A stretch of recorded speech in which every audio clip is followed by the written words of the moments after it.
Long ago, beyond the rolling hills where clouds tasted faintly of sugar and the wind hummed gentle lullabies, there existed a radiant land called Sweet Light Kingdom.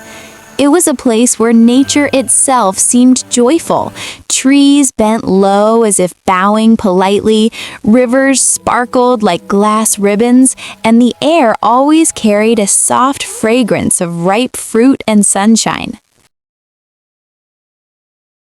At the heart of Sweet Light stood a castle unlike any other, built from rose-colored stone that shimmered pink at dawn and gold by sunset. This was Berry Bloom Castle, home to the beloved ruler of the land, Queen Rosaline, and her daughter, the Strawberry Princess. From the moment she was born, it was clear she was different. When she cried for the first time, tiny strawberry blossoms bloomed across the castle gardens. When she laughed, the skies warmed and birds burst into song. Her name was Princess Elowen Berryheart, though everyone simply called her Princess Strawberry. Her hair was the color of deep ruby strawberries kissed by the sun, her cheeks always softly pink, and her eyes sparkled like morning dew resting on fruit leaves.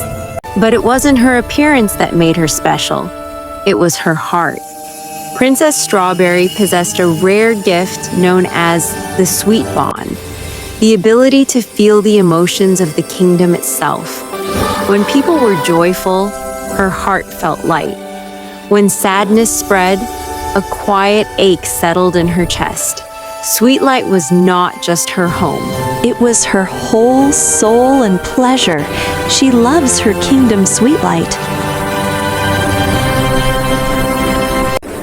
Her mother, Queen Rosalind, ruled with grace and kindness, teaching Elowen that true leadership was not about crowns or commands, but about listening, truly listening to the needs of others. Together, they walked the gardens, spoke with bakers and farmers, and shared laughter with children who ran barefoot through strawberry fields. Yet even in this perfect kingdom, shadows waited patiently. Beyond the sugarwood forest lay a forgotten valley known as Bitter Hollow, a place abandoned long ago when its soil turned sour and its people disappeared. The valley was ruled by whispers of a lonely sorcerer named Lord Thornwick. Once, Thornwick had been a brilliant guardian of Sweet Light, tasked with protecting balance between sweetness and bitterness. But when the kingdom flourished, he felt forgotten. His magic, drawn from shadows and thorns, was feared rather than celebrated. Over time, loneliness hardened into resentment, and resentment curdled into envy. If sweetness rules all, Thornwick muttered to himself one night, then bitterness must be erased. And so he planned to steal what made the kingdom shine. The heartseed strawberry, a legendary fruit hidden deep beneath Berry Bloom Castle. It was said the heartseed sustained Sweet Light's joy, growing only once every 100 years, nourished by love and unity. Unaware of the danger creeping closer, Princess Strawberry prepared for her 16th Bloom Festival, a celebration marking her coming of age. The kingdom buzzed with excitement. Lanterns shaped like strawberries floated through the air. Bakers created endless treats, and musicians rehearsed cheerful melodies. Yet on the eve of the festival, Elowen felt uneasy. That night, she stood on her balcony, gazing at the moon. A strange chill crept through the air. The sweet bond pulsed painfully in her chest. "Something's wrong," she whispered. Queen was sleeping soundly in her room. Suddenly, dark vines erupted from the ground, twisting through the castle like living shadows. Guards shouted, lanterns flickered and went out. A bitter wind howled as the castle gates burst open. Lord Thornwick had arrived. He swept through the halls cloaked in black thorns, his eyes glowing with wounded fury. Before anyone could stop him, he descended into the castle's depths and seized the heartseed strawberry. The moment his fingers closed around it, the land trembled. Sweet Light's colors dulled. The sky turned gray. Laughter faded into uneasy silence. Princess Strawberry ran to the chamber too late.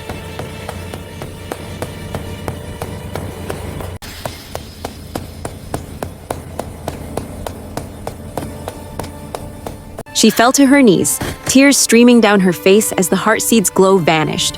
Thornwick paused, glancing back at her. "You feel it, don't you?" he said coldly. "The emptiness." "I feel your pain," Elowen replied softly, her voice shaking. "But this isn't the way." For a moment, doubt flickered in his eyes, but bitterness won. "Joy belongs to no one," he growled, vanishing into shadow.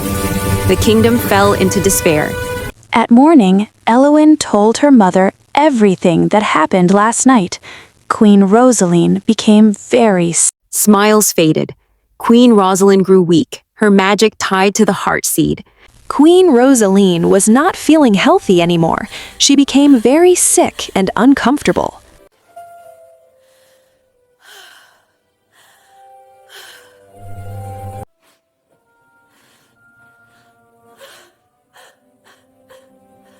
Sweetlight needed hope, and it needed Princess Strawberry. Against her mother's wishes, Elowen made a choice.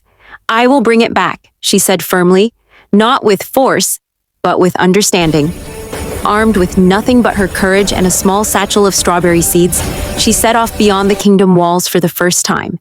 Her journey was not easy.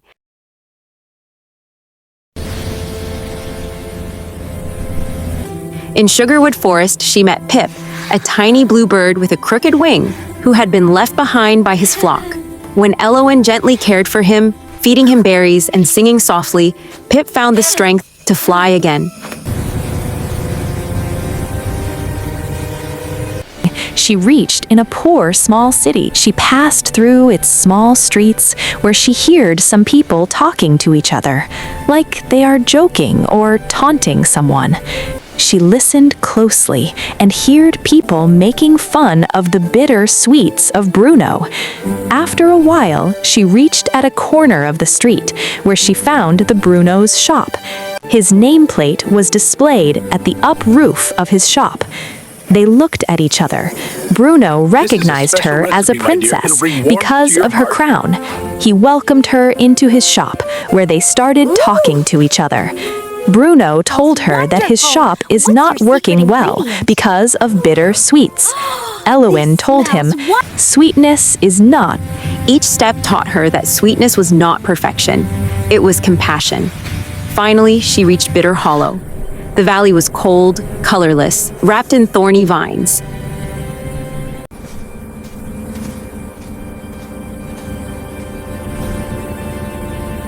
At its center stood Thornwick's tower, jagged and lonely. Princess Strawberry climbed the tower alone. Inside, Thornwick sat before the heartseed strawberry, now darkened, its glow struggling. "You came to fight?" he sneered. "I came to listen," she said. She spoke of Sweetlight, of how bitterness and sweetness needed each other. She spoke of loneliness, of being unseen. She spoke of him, not as a villain, but as someone who had been hurt. Tears fell from her eyes, landing on the heartseed. Something miraculous happened. The strawberry glowed, not because of magic, but because of truth.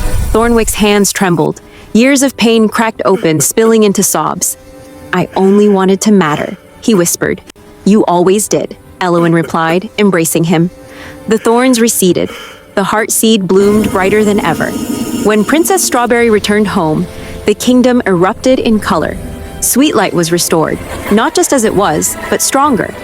Queen Rosalind recovered. The festival resumed, not as a celebration of perfection, but of healing.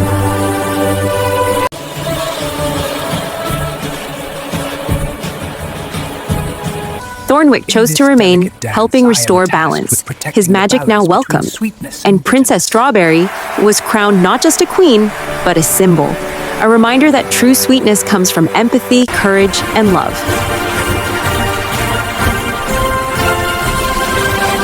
From that day on, whenever strawberries bloomed brighter than usual, the people of Sweetlight would smile and say, "Our princess is listening."